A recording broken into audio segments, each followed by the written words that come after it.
अल्हम्दुलिल्लाहि वकफ़ा वस्सलातु वस्सलामु अला इबादिहिल्लज़ीना इस्तफ़ा खुसूसन अला अफ़ज़लिहिम व ख़ातमिन नबिय्यीन मुहम्मदिनिल अमीन व अला आलिहि व सहबिहि अजमईन। अम्मा बाद फ़क़द क़ाल अल्लाहु तबारक व तआला कमा वरद फ़ी सूरतिल बक़रह। अऊज़ु बिल्लाहि मिनश शैतानिर रजीम। बिस्मिल्लाहिर रहमानिर रहीम। अल्लाहु ला इलाहा इल्ला हु अल हय्युल क़य्यूम ला तअख़ुज़ुहु सिनतुन वला नौम लहू मा फ़िस समावाति व मा फ़िल अर्ज़ मन ज़ल्लज़ी यशफ़अउ इंदहु इल्ला बिइज़्निहि यअलमु मा बैना अयदीहिम व मा ख़ल्फ़हुम व ला युहीतून बिशय्इन मिन इल्मिहि इल्ला बिमा शाअ वसिअ कुर्सियुहु अस्समावाति वल अर्ज़ वला यऊदुहु हिफ़्ज़ुहुमा व हुवल अलिय्युल अज़ीम। वक़ाल तबारक व तआला कमा वरद फ़ी आख़िर सूरतिल कहफ़ क़ुल इन्नमा अना बशरुम मिस्लुकुम यूहा इलय्या अन्नमा इलाहुकुम इलाहुन वाहिद फमन कान यर्जू लिक़ाअ रब्बिहि फ़लयअमल अमलन सालिहन वला युश्रिक बिइबादति रब्बिहि अहदा। सदक़ल्लाहुल अज़ीम। रब्बि इश्रह ली सदरी व यस्सिर ली अमरी वहलुल उक़दतम मिन लिसानी यफ़क़हू क़ौली। अल्लाहुम्मा रब्बना अल्हिमना रुश्दना व अइज़ना मिन शुरूरि अनफुसिना। अल्लाहुम्मा अरिनल हक़्क़ हक़्क़न वरज़ुक़ना इत्तिबाअह व अरिनल बातिला बातिलन वरज़ुक़ना इज्तिनाबह। आमीन या रब्बल आलमीन। Dear brothers and sisters, assalamu alaikum wa rahmatullahi wa barakatuh. In the last session, you must be remembering, we completed not only our preliminary discussion about the importance of shirk in Islam, how big an insult it is to Allah subhanahu wa ta'ala, how heinous a crime it is. But also we discussed the worst form of shirk, the most naked form of shirk, the ugliest form of shirk, that is shirk fi zat, associating someone or something to Allah subhanahu wa ta'ala in person, personally. Now we proceed to the second kind of shirk, and that is shirk fi sifat, assigning the attributes of Allah subhanahu wa ta'ala to anything or anybody, anyone, either quantitatively or qualitatively. Now this question and this issue is quite tricky. It's quite difficult also. And if someone is not cautious enough, maybe he falls in the trap. Why? Because due to the limitation of our vocabulary, we use the same words when we talk about attributes of Allah subhanahu wa ta'ala, and the same words are used as adjectives for creatures, for human beings, for example. Ilm. Allah is alim. A man is also alim. He may be allama. You know this word? Allama. The same word. Allah is allamul ghuyub. And we use the same word, allama, for a human being. We are also living creatures. Allah is the living, al-hayyul qayyum. Life is common between us and Allah. We also see, Allah also sees. We also hear. Allah is also Sami'. So the words are common. All the words we use as attributes or adjectives for Allah subhanahu wa ta'ala as well as for the creatures, for the created as well as the creator. The words are the same. We are also mawjood and he is mawjood. We exist and he exists. He is Qadir, and we also have some Qudrat, some power, some authority. So all these words are common. But, mind you, when we use these words as attributes of Allah subhanahu wa ta'ala, they mean something else. Absolutely different meaning they have. And when we use these words for human beings, for example, or for the malaika, or for the jinnat, or for any other creature, the meanings are absolutely different. Words are the same. Connotations are widely apart. There's a world of difference between the two. Now please note what are the differences. 3. Just as Allah subhanahu wa ta'ala was forever and will remain forever. He is Qadeem and Baqi. All the creation, all the creatures, they were not before they were created. They have a beginning in time. They are hadis and they are fani.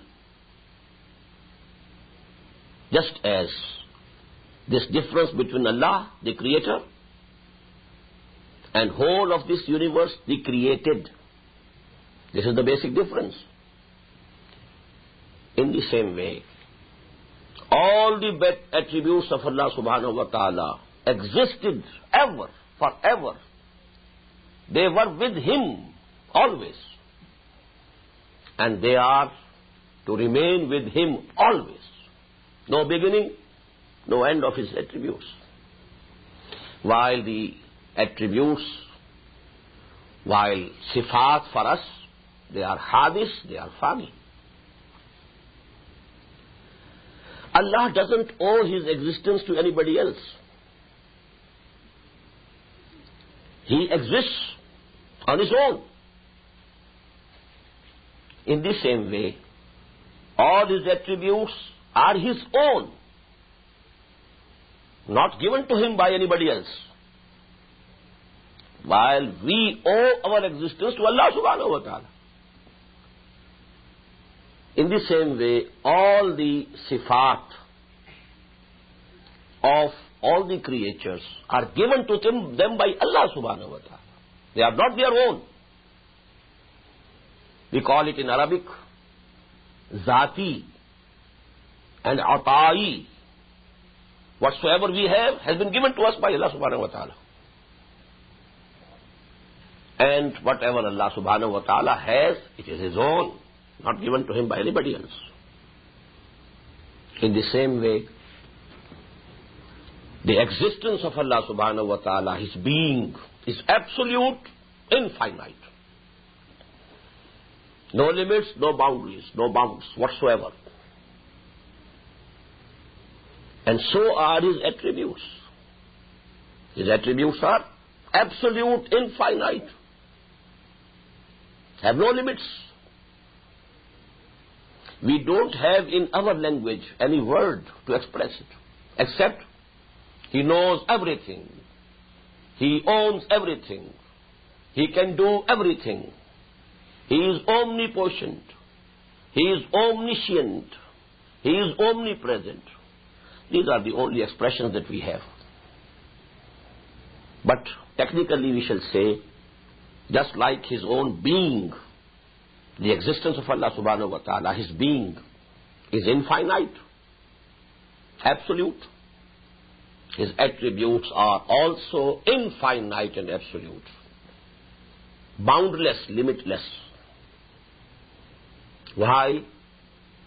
Our attributes, the same words used for any creation, any creature, just as their existence is limited,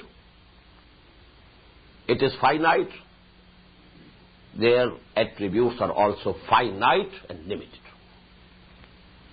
These are the 3 main differences. Words are common, but the same word when used for Allah subhanahu wa ta'ala has these 3 concepts attached to it.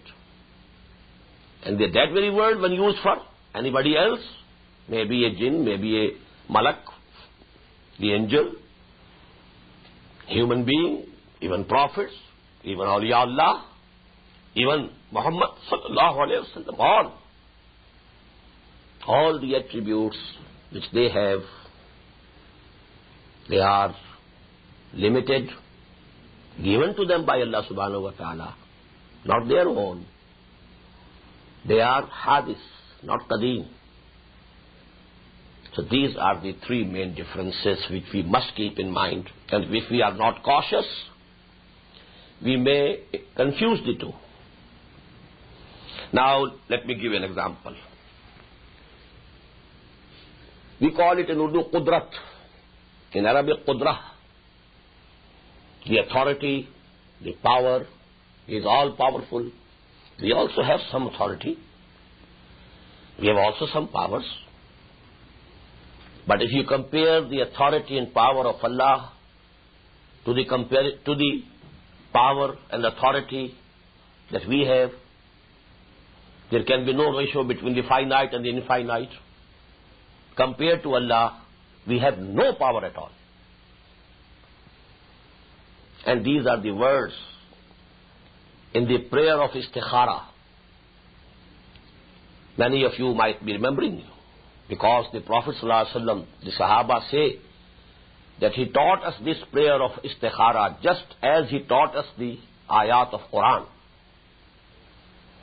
And in that we have فَإِنَّكَ تَقْدِرُ وَلَا أَقْدِرُ. You have the authority, you have the power. I don't have any authority, any power. Although we have some, limited, given by him to us. But if you compare the authority that I have, you have, the power that you have and I have, if you compare them to the authority and power of Allah, it is zero. In the same way, ilm, knowledge. هو بكل شيء عليم. هو على كل شيء قدير. He is all powerful. He is omnipotent. وهو بكل شيء عليم. He knows everything. We also know something. But compared to Allah subhanahu wa ta'ala, our knowledge is nil, limited. And only as much He gave to us. I just recited, the famous ayah. It is called Ayatul Kursi. And the Prophet ﷺ has been reported to have said that this ayah is the Sayyidatu Ayatul Quran. It's the, what should be the translation of Sayyidah? The chief ayah of the Quran, the biggest. And this actually deals with the attributes of Allah subhanahu wa ta'ala. Allah la ilaha illahu al-hayyul qayyum. He is the living. Now life, hayat. It is another attribute. We are also living. But our life, we call it in Urdu, hayat-e-musta'ar. It's borrowed. He gave us. लाई हयात आए, कजा ले चली चले, अपनी खुशी से आए ना अपनी खुशी चले. This is our life. He can take it any time, any moment. He can take it back. And then our life needs food, needs rest, needs sleep. But what is the life? Allah subhanahu wa ta'ala. Al-Hayyul Qayyum, la ta'khuzuhu sinatun wa la nawm. His life is not overpowered by sleepiness. Don't confuse your life with his life. Don't guess his life upon your own life. Hell of difference between the life of the living beings we have here and the life of Allah subhanahu wa ta'ala. But haya, the word is common. So these are the three examples. And we have in the same dua istikhara, the prayer of istikhara, فَإِنَّكَ تَعْلَمُ وَلَا أَعْلَمُ Oh Allah, you know, and I don't know. The ayah, it is from Surah Al-Baqarah. Asa an takrahu shay'an wa huwa khairul lakum. Wa asa an tuhibbu shay'an wa huwa sharrul lakum. Wallahu ya'lamu wa antum la ta'lamun. Maybe you dislike something. It's unpleasant to you. But it is good for you. You don't know it. On the contrary, maybe you love something, you like something. While it is harmful for you, it's not good for you. Sharrul lakum. It's bad for you, it's injurious for you, it's harmful for you. Wallahu ya'lamu wa antum la ta'lamun. Allah knows and you don't know. There's another very beautiful ayah in Surah Bani Israel. وَيَدْعُ الْإِنسَانُ بِالشَّرِّ دُعَاهُ بِالْخَيْرِ. It so often happens, and you call it so often happens, that a man is praying for something good according to his own thinking, while that thing is not good for him. So he's praying for something bad for him. وَيَدْعُ الْإِنسَانُ بِالشَّرِّ دُعَاهُ بِالْخَيْرِ. According to his own idea, he is praying for something which is good for him, while actually it is not good for him, it is bad for him. So just imagine, he is asking Allah subhanahu wa ta'ala to grant for him something which is bad for him. So this is the condition of our knowledge. So that is actually the differentiation, this distinction must always be kept in mind. This solves many problems.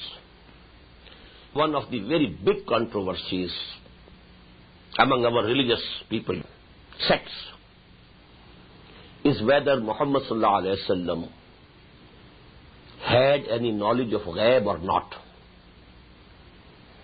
It's a very controversial discussion.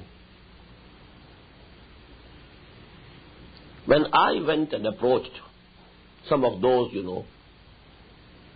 who are very well known as Ahlul Bid'ah,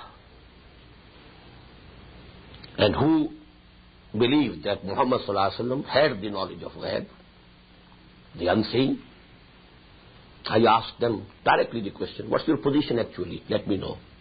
He said, we admit that the knowledge of Muhammad sallallahu alaihi wasallam was limited. It was given to him, it was not his own. It was hadith, not qadim. I said, then I don't have any difference with you. If you accept these three things, it's not for us to decide whether Muhammad sallallahu alaihi wasallam knew something or not. We don't know. Allah subhanahu wa ta'ala gave him a lot of knowledge which we don't know. And the prophethood essentially is based on some knowledge of the ghaib. Well, Jannah, the paradise, is ghaib for us. Muhammad sallallahu alaihi wasallam was shown that Jannah on the night of Israr, didn't he? Jahannam is ghaib for us, but it was shown to him. Even in this world, once he was praying for rain, what happened? He stepped forward involuntarily, and then he just moved back. The Sahaba asked after the prayer was over, what was this? Is it an integral part of the prayer? We should do it like that? No. When I was praying, Allah subhanahu wa ta'ala brought Jannah before me. And involuntarily my head that went forward to get some fruit of the Jannah for you.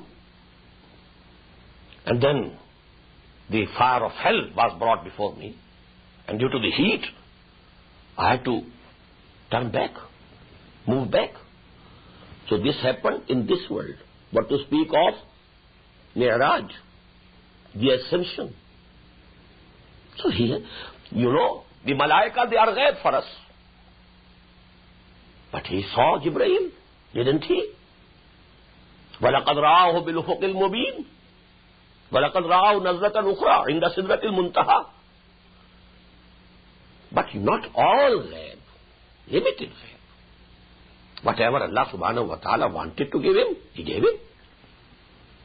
A prophet is a prophet because some of the knowledge of the ghaib is given to him. Otherwise, he is only a human being like me and you. So actually, there is nothing very difficult in this question. But the ghaib that was given to him was limited. يَعْلَمُ مَا فِي السَّمَاوَاتِ وَمَا فِي الْأَرْضِ. It's only Allah who knows everything of the heavens and the earth.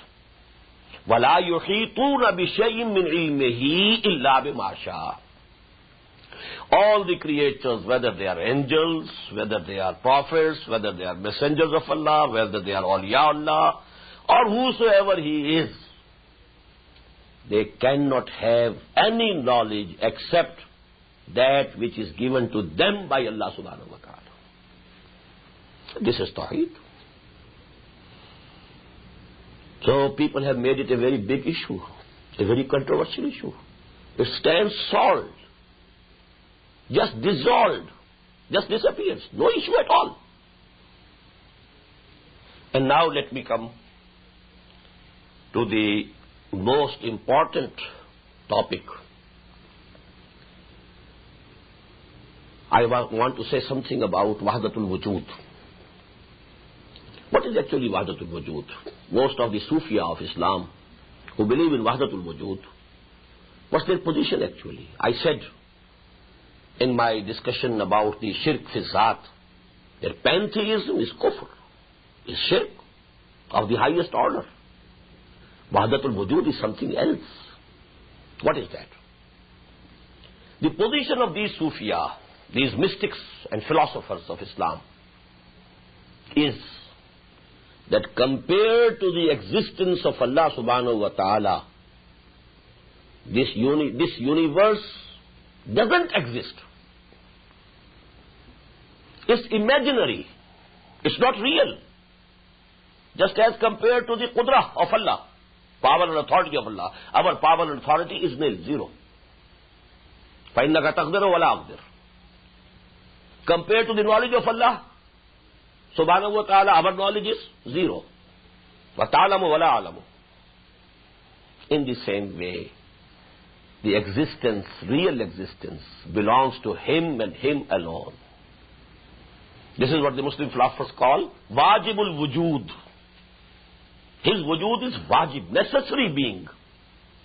While all the other who appear to exist actually are non-existent. There's a very beautiful couplet in Arabic. كُلُّ مَا فِي الْكَوْنِ وَهْمٌ أَوْ خِيَالٌ أَوْ عُكُوسٌ فِي الْمَرَايَا أَوْ ظِلَالٌ. These are all shadows, transient shadows which we are seeing. We are seeing, but they really don't exist. Shaykh Ahmad rahimahullah has given a very beautiful example. If you take, a wood, and then you tie some cloth to one end, and put some kerosene oil, and then you set it to fire. Now you have a flame, burning flame. It's one flame, but now you give this wood a circle, encircling, with a speed. The observer will see a circle of fire, won't he? He will see with his eyes a circle of fire, while you know the circle doesn't exist. It's only one flame of fire, not the circle. So this universe, all the creation, appears to exist. Actually, they don't exist. Only Allah has the true and real existence. This is the position. You may differ with it. It's not essential that you agree with them. But please don't confuse it with pantheism. Pantheism means this is real and this is Allah. And this Wahdatul Wujud, the unity of being, says, this is not real, this is imaginary. Wahmun, or khayalun, or ukusun fil maraya. There is a mirror, you stand in front of it, and you find that you are there also. You are not there. You are only in front of the mirror. But you are seeing that there also, you are existing there. Ukusun fil maraya. These are images in the mirrors. or zilal, they are shadows and nothing more. So this is actually the position taken by some of the Sufia, but many of the Sufia, nearly all of the Sufia. You may disagree, but this is not kufr. This is not shirk. Must differentiate between pantheism and this wahdatul wujud. Now, regarding this shirk fi sifat, the biggest shirk of our modern time is materialism. Analyze it. What is materialism? But please note, the materialism of the Newtonian era, not of the Einstein era. The Newtonian era has ended in physics, but generally 99% people today also are living in that very era intellectually.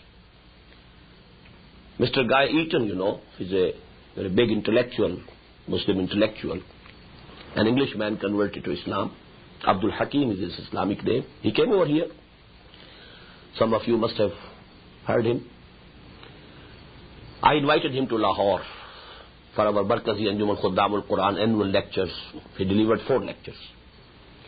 And I was astonished. He said, don't think that people in the West, they live in the Einstein era. Most of the people, you know, they are living still in the Newtonian era of physics. The masses are there. They have not understood what change has occurred in the realm of physics. So what was the basic materialism of the Newtonian era? Matter is indestructible. Properties of matter are permanent. Laws of nature are permanent. So, we have all the reliance, all the faith, all the tawakkul, all the dependence on matter. We have iman on matter, not on Allah. We are satisfied if we have the material means with us. We are at a loss when the material means are not with us. Because we don't think Allah can give any help directly without these material means. If you analyze your own attitude in life, we have tawakkul on matter, material means. We don't have tawakkul on Allah subhanahu wa ta'ala. We depend on matter. And you know, one of the biggest manifestation for the theologians in Islam has been of this kufr, of this shirk, that they denied the miracles. They wanted to have physical and scientific explanations of miracles. Well, fire, this is the property of the fire, that it burns. No human man, no human being can live in fire. How could it happen that Abraham was put in fire and was not burnt? No. You are mistaken. This couldn't happen. Water keeps its surface. It's the law of nature. It's permanent. It couldn't have happened that Moses just struck water, the ocean, with his staff, and the ocean split into 2. No. It was the tiding, the rising tide and the lower ebb of the tide. No. It was not the breaking into two parts of the ocean itself. This was the position taken by Sir Syed Ahmad Khan in India. And this is the position taken by many of our others. They believe in the physical laws, in the laws of the nature, the laws of chemical and physical change. They believe that the properties of matter are permanent. They believe that matter is the real thing. This materialism, this is the biggest shirk of our time. And just peep into your hearts and your minds. You will find this shirk has permeated our thinking, our value structure, our attitude in life. Everything has been polluted by this type of shirk. This is shirk fi sifat. Now please come to the final. Shirk fil huquq. To make someone or something partner of Allah subhanahu wa ta'ala in his rights, in his privileges, in his authority, in his status. This is shirk fil huquq. Now what are the rights of Allah subhanahu wa ta'ala? There is one word in Islam, in Quran, which comprises all the rights of Allah subhanahu wa ta'ala. And that is ibadah. وَلَا يُشْرِكْ بِعِبَادَةِ رَبِّهِ أَحَدًا. The shirk fil ibadah. Because all the messengers of Allah subhanahu wa ta'ala who were sent, they exhorted people, they called people to what? أَنِ اعْبُدُوا اللَّهَ وَلَا تُشْرِكُوا بِهِ شَيْئًا. Worship and obey Allah only, and don't make anything or anyone partner equal to him. Or the call of the messengers has been given, أَنِ اعْبُدُوا اللَّهَ مَا لَكُم مِّنْ إِلَٰهٍ غَيْرُهُ. Worship Allah and Allah alone. Be bondsmen to Allah and Allah alone. And you have no other ilah except Allah. Or the call of the messengers has been, أَنِ اعْبُدُوا اللَّهَ وَأَطِيعُونَ. Every messenger demanded two things. Worship Allah, have ibadah of Allah, and ati'un, obey me. I am his representative. I will tell you what Allah demands of you. What he has made haram, what he has declared permissible. And then I have quoted the last ayah of Suratul Kahf. It denies, first of all, repudiates that shirk fi zat by saying, proclaim, O Muhammad sallallahu alayhi wa sallam, قُلْ إِنَّمَا أَنَا بَشَرٌ مِثْلُكُمْ يُوحَىٰ إِلَيَّ أَنَّمَا إِلَٰهُكُمْ إِلَٰهٌ وَاحِدٌ فَمَنْ كَانَ يَرْجُو لِقَاءَ رَبِّهِ فَلْيَعْمَلْ عَمَلًا صَالِحًا وَلَا يُشْرِكْ بِعِبَادَةِ رَبِّهِ أَحَدًا. Whosoever hopes, please wake him up. Whosoever hopes that he will go and meet Allah subhanahu wa ta'ala, he should do good deeds, and he should not make anybody, include anybody, join anybody in the ibadah of Allah subhanahu wa ta'ala. And then lastly the ayah, which I think most of you must be remembering, وَمَا خَلَقْتُ الْجِنَّ وَالْإِنسَ إِلَّا لِيَعْبُدُونَ. I have not created all the jinns and all the humans except that they should do ibadah, they should make ibadah to me. I am keeping the word ibadah because now I am going to explain what ibadah is actually. And now this one thing will split into 5. Just as there is a bud of a flower, it has the leaves, but you can't see them. Then it exfolds and the leaves are apparent. So this word, one word, is like a bud. This ibadah. And there are 5 leaves now. What are they? Number 1, total obedience to Allah subhanahu wa ta'ala. Total obedience.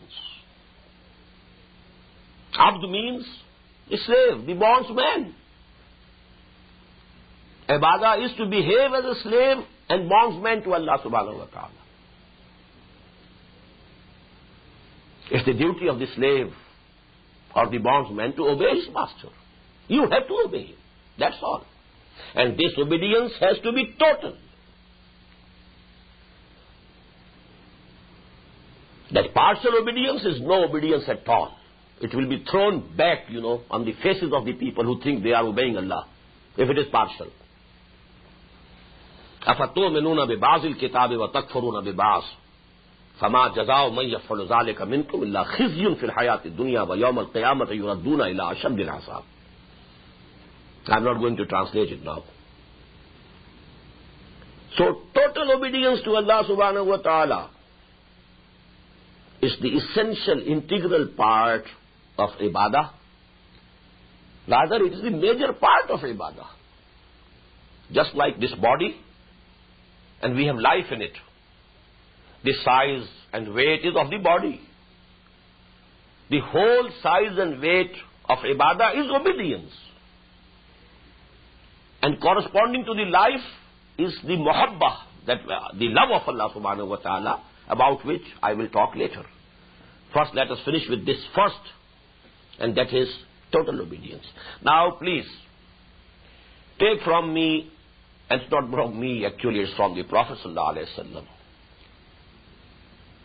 The hadith is, لا طاعة لمخلوق في معصية الخالق.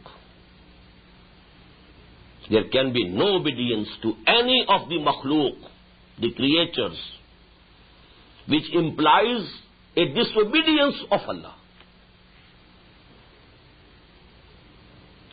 The rule is, you can obey your elders, your parents, your teachers, your mentors, your rulers, but within the limits of the obedience of Allah subhanahu wa ta'ala. If you obey anyone, which implies disobedience to Allah subhanahu wa ta'ala, which exceeds the limits set by Allah subhanahu wa ta'ala, then you have made him sharik of Allah subhanahu wa ta'ala, made him equal to Allah subhanahu wa ta'ala.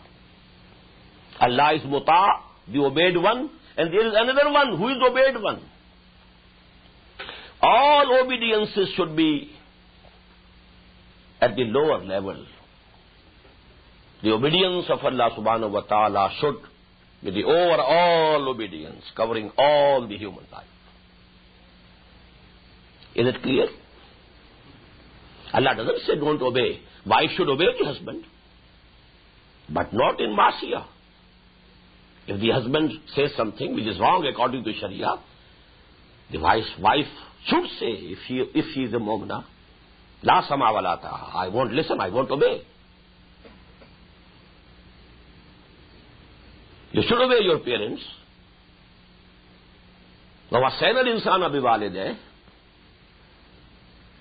But if they say, they ask you to do shirk, to commit something which is haram, no obedience at all. لا طاعة لمخلوق في معصية الخالق. You can obey, but within those limits of the Sharia, not beyond that. Now let me give you the beginning and the end of it. The beginning of this shirk is, if you obey your own nafs,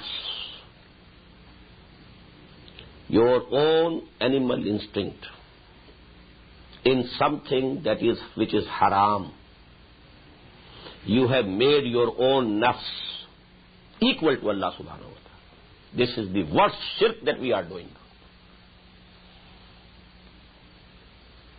And Quran says, أَرَأَيْتَ مَنِ اتَّخَذَ إِلَٰهَهُ هَوَاهُ.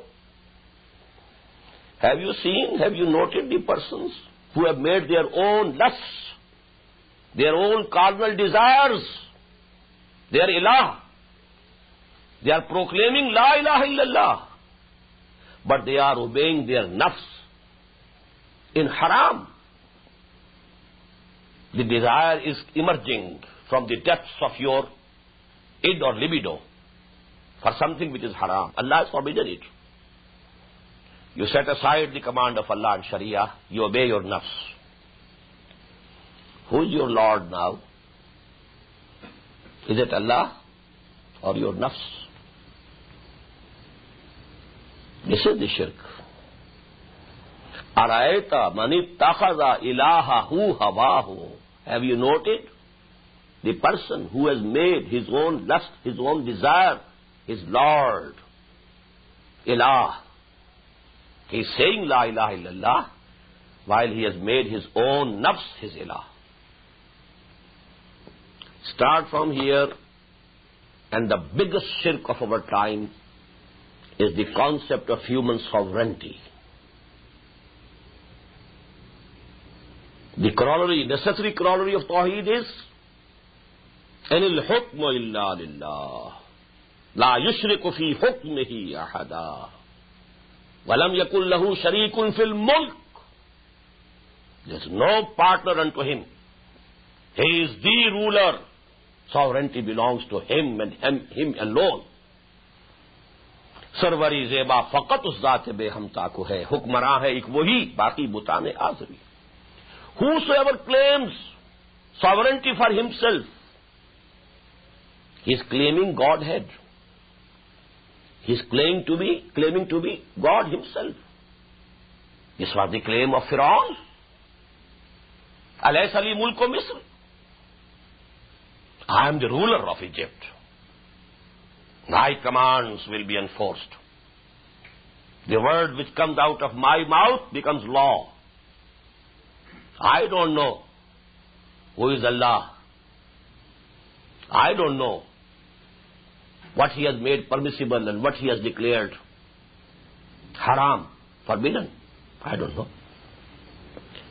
What is this? This is the shirk of the highest order.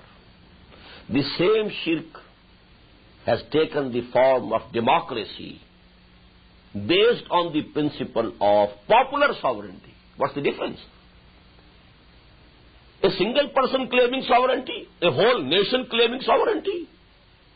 The sin is the same, the shirk is the same, the kufr is the same. Because sovereignty belongs to him alone. It might be a person, it might be a nation, it might be the whole humanity. Sovereignty belongs to him. Al-Malik, he is Al-Malik, he is the ruler. Al-Malik al-Quddus al-Salam al-Mu'min al-Muhaymin al-Aziz al-Jabbar al-Mutakabbir. وَلَا يُشْرِكُ فِي حُكْمِهِ أَحَدًا is not ready to associate and to make anybody partner in this authority of ruling. So this is what Shirk fil ita'ah. Shirk fil ita'ah, starting from obeying your own nafs for something which is haram, forbidden by Allah subhanahu wa ta'ala. And it goes to the concept of the highest political concept that the humanity has achieved, of which we boast. And this is the shirk of the first order. Popular sovereignty is the kufr, is the shirk. Now come to the other leaf, other petal of the flower of ibadah. What is that? Mahabbah, love, hub. This obedience of Allah subhanahu wa ta'ala should be out of intense love for him. This is like the ruh. This is like the life. This whole body is of ibadah is made of ita'ah. And the ruh, the spirit of ibadah, that is muhabbah, the love for Allah subhanahu wa ta'ala. If there is no love, there is no ibadah actually. You are slaves. We were slaves to the Britishers. But we were not worshipping them. But when you obey Allah subhanahu wa ta'ala out of intense love. Now what is the rule here? Does it mean that you cannot love anybody? No. You can love your sons, your daughters, your parents, your country, your home. Wife should and can love the husband, and the husband should and can love the wife. All loves are permissible. But the love of Allah subhanahu wa ta'ala should remain above all the loves.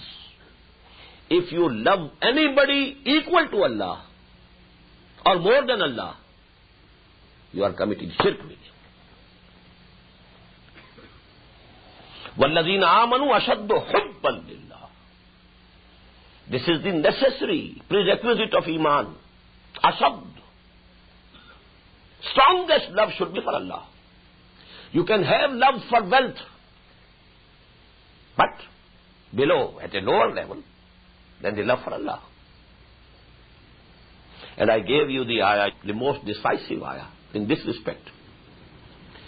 This is ayah number 24 of Surah At-Tawbah. قُلْ إِنْ كَانَ آبَاؤُكُمْ وَأَبْنَاؤُكُمْ وَإِخْوَانُكُمْ وَأَزْوَاجُكُمْ وَعَشِيرَتُكُمْ وَأَمْوَالٌ اقْتَرَفْتُمُوهَا وَتِجَارَةٌ تَخْشَوْنَ كَسَادَهَا وَمَسَاكِنُ تَرْضَوْنَهَا أَحَبَّ إِلَيْكُم مِّنَ اللَّهِ وَرَسُولِهِ وَجِهَادٍ فِي سَبِيلِهِ فَتَرَبَّصُوا حَتَّى يَأْتِيَ اللَّهُ بِأَمْرِهِ وَاللَّهُ لَا يَهْدِي الْقَوْمَ الْفَاسِقِينَ.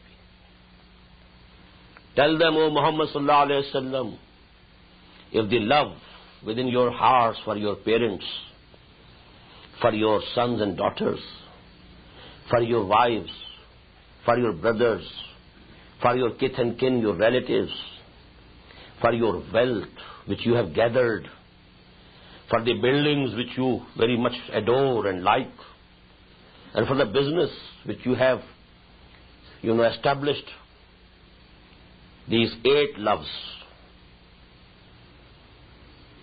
You must have a balance in your heart, an imaginary balance. Visualize a balance. On one side of the balance, you put these 8 loves. And on the other side,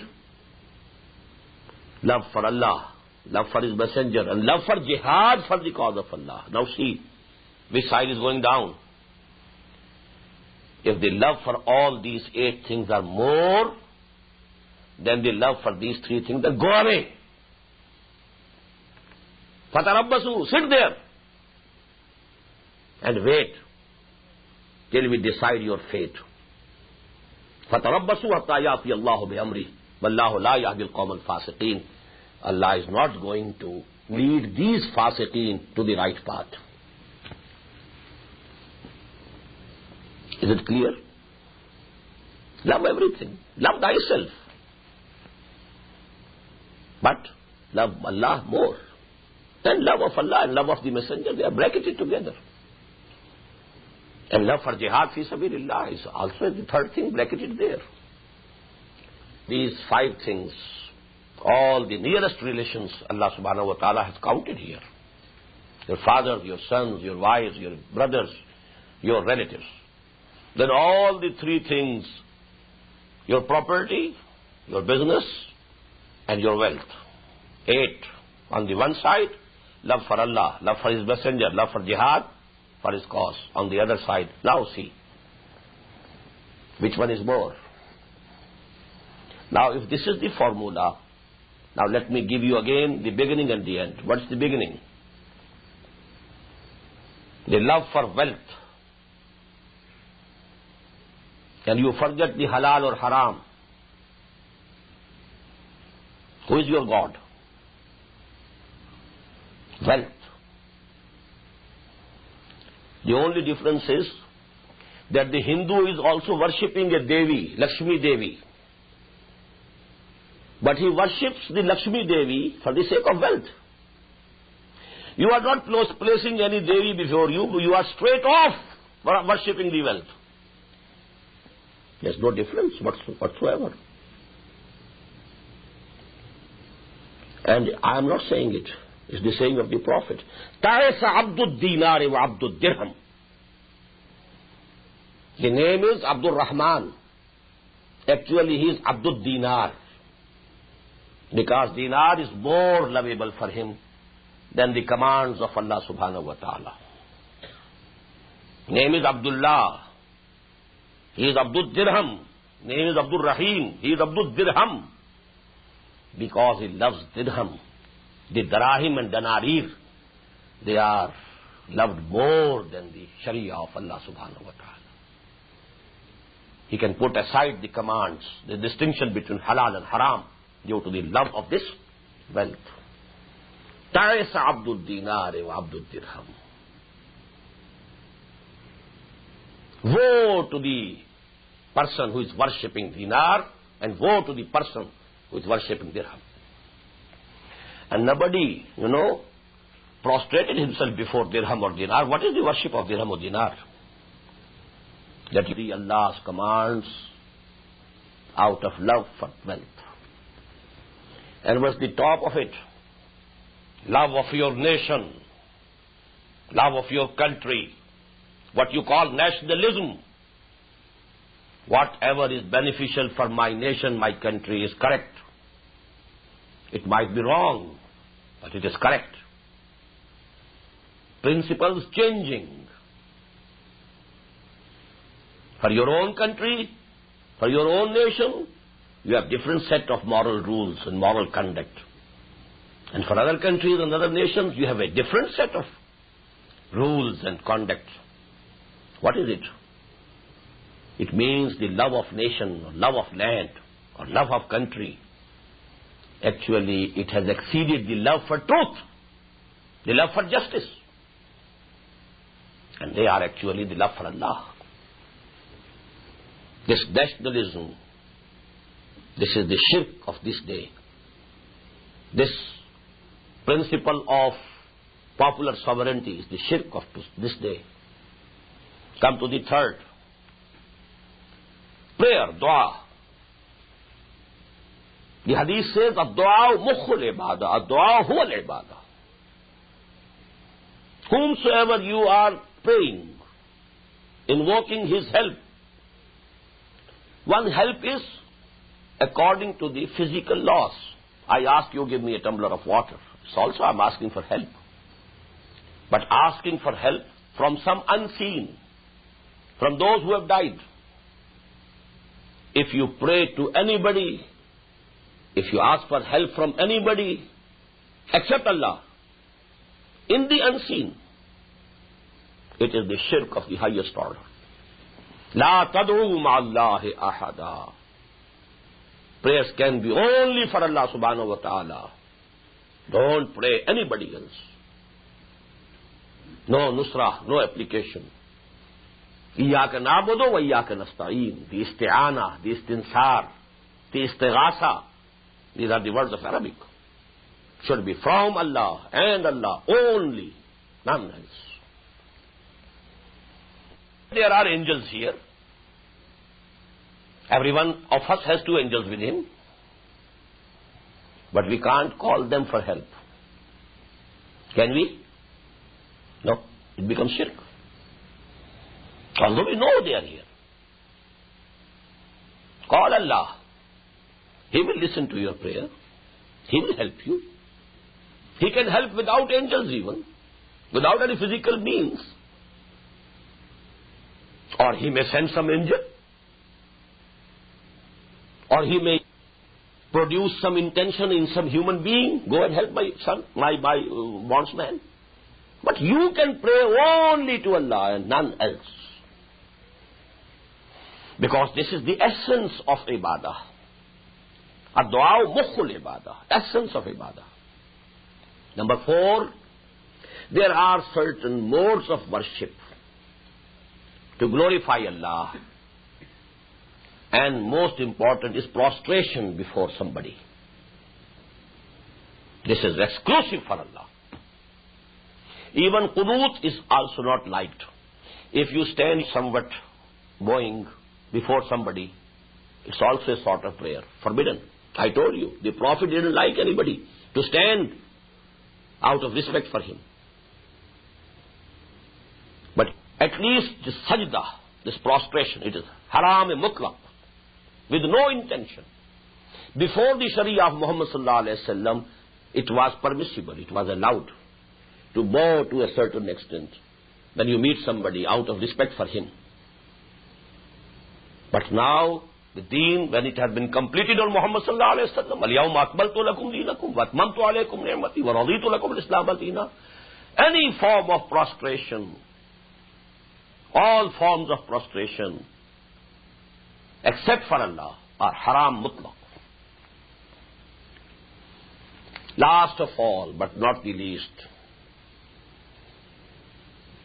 the condition of ibadah to be acceptable to Allah is ikhlas. It should be exclusively for Allah. If you have joined somebody else also, this is what we call riya and sum'ah, doing something good to show to the people. You want that other people should listen. Well, he is a very great scholar, no doubt. Well, he is a very pious person. This riya and sum'ah, it is the big zero which will multiply with any amount of ibadah you have made and reduce it to zero. It is the shirk.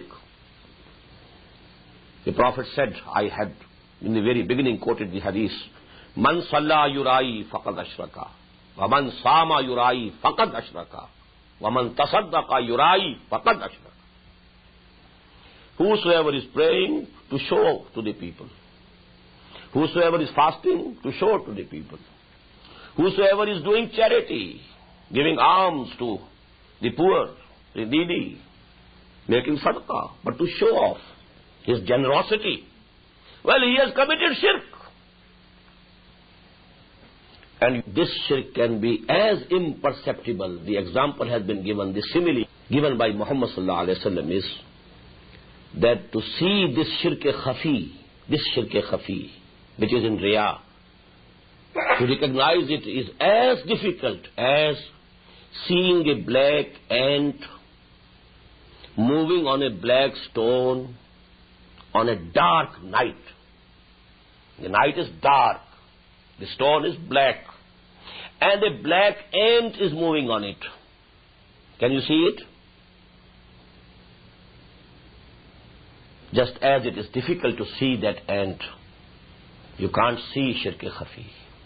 This is here. I quoted the couplet from Allama Iqbal. बराहीमी नजर पैदा मगर मुश्किल से होती है, हविस छुप छुप के सीनों में बना लेती है तस्वीरें. There are mandirs here, there are temples here, there are idols here, worshipping wealth, worshipping glory, worshipping power, worshipping reputation, worshipping money, worshipping your own baser, the animal desires, the carnal desires. This is the shirk. Beware of it. May Allah subhanahu wa ta'ala give us the full understanding, the comprehensive understanding of what shirk is. And may Allah subhanahu wa ta'ala give us the courage to give up all forms of shirk. Ameen ya Rabbal Alameen. أقول قولي هذا واستغفر الله لي ولكم ولسائر المسلمين والمسلمات. Thank you very much.